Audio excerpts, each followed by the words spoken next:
নমস্কার বন্ধুরা, মিষ্টু অ্যান্ড মধুমিতাস কিচেনের আর একটা নতুন পর্বে তোমাদের সবাইকে স্বাগত। আজ আমি নিয়ে এসেছি সবার প্রিয় আমাদের বাঙালির ঘুগনি। কার কার ভালো লাগে অতি অবশ্যই জানিও। এই ঘুগনি আমি কি করে সাবেকি টেস্ট বা অনুষ্ঠান বাড়ির মতো বা দোকানের ঘুগনির টেস্ট আসবে সেই কিছু টিপস দিয়েছি, নইলে ঘুগনি তো আমরা সবাই বানাই। প্লিজ তোমরা ভিডিওটাতে আমার সাথে থেকো। কিছু পদ্ধতি ফলো করলে অতি অবশ্যই একদম দোকানের টেস্ট এসে যাবে বা অনুষ্ঠান বাড়ির টেস্ট এসে যাবে। সেগুলো স্পেশাল ডেতে আমরা করে দেখতেই পারি, একটু সময় লাগে। তো বন্ধুরা, আমি একদম দোকানের মতো সাজিয়ে দিচ্ছি কিভাবে করব। একটু জিরে ভাজা গুঁড়ো দিয়ে দিলাম,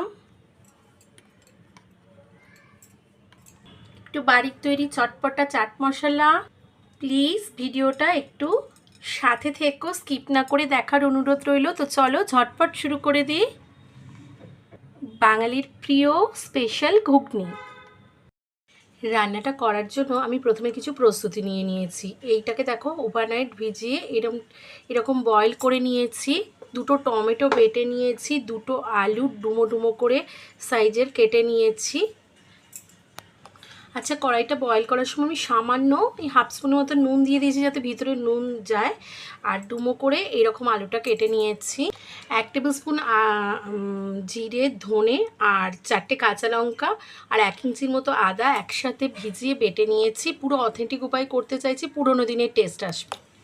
কিছু ফোড়ন নিয়ে নিয়েছি, মানে গোটা গরম মশলা 10-12টা গোলমরিচ, একটু জয়িত্রী, 2টো এলাচ, 5টা লবঙ্গ। এগুলো আমি হামানদিস্তাতে থেতো করে নেবো, নিয়ে ফোড়নে দেবো। এতে টেস্টটা একদম সাবেকি আসবে বা কাজের বাড়ির যেরকম রান্না হয় সেরকম টেস্ট হবে।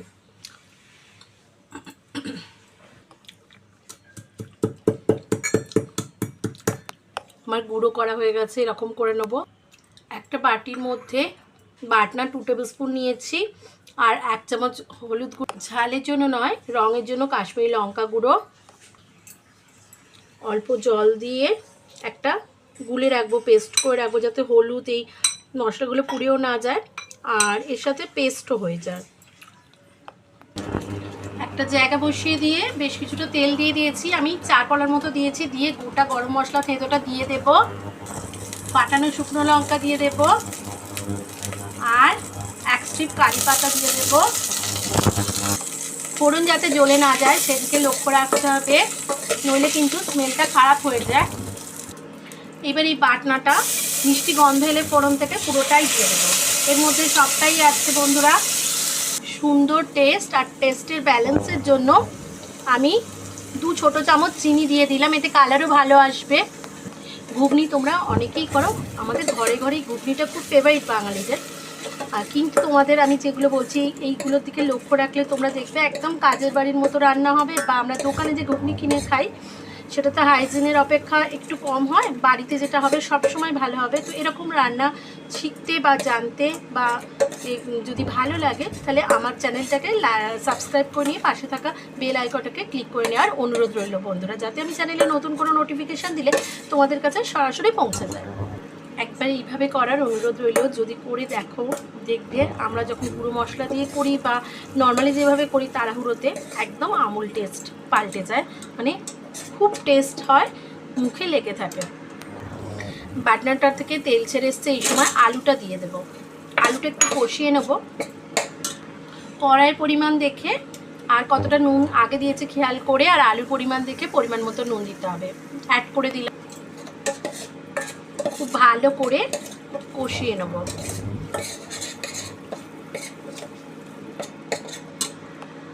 এই সময় মাঝখানটা ফাঁকা করে কিছুটা তেল অ্যাড করে দিয়েছি বন্ধুরা। 1 টেবিল স্পুন রসুন থেতো করা বা খুব মিহি করে কোচানো বা বাটা অ্যাড করে দিলাম। ঠিক এই সময়ই 2টো মিডিয়াম সাইজের পেঁয়াজ বন্ধুরা, 2টো মিডিয়াম সাইজের পেঁয়াজ অ্যাড করে দিলাম। বড় সাইজ, মিডিয়াম নয়, সাইজটা বড়ই ছিল। তো এবার আলুগুলোর সঙ্গে খুব ভালো করে মশলাটাকে কষিয়ে নেব। আমি কিন্তু সেই প্রথমেই যা তেল দিয়েছি বন্ধুরা, প্রয়োজনের অতিরিক্ত দিই না, কারণ নুন দিয়েছি, মিষ্টি আছে, পেঁয়াজ রসুন সব থেকেই জল ছাড়ে, তাই রান্নাটা কিন্তু তোমরা দেখো কোনোভাবে ধরে যায়নি। আমি মিডিয়াম ফ্লেমে রান্নাটা করছি, খালি একটু লো করে দিয়েছিলাম ফোড়নের সময়। যখন পেঁয়াজ রসুনের কাঁচা ভাব কেটে যাবে, মশলা থেকে তেল রিলিজ হচ্ছে এবং আলুটাও ভাজা হয়ে গেছে, ঠিক এই সময় একটু খেয়াল করে তারপর টমেটো বাটাটা অ্যাড করলাম।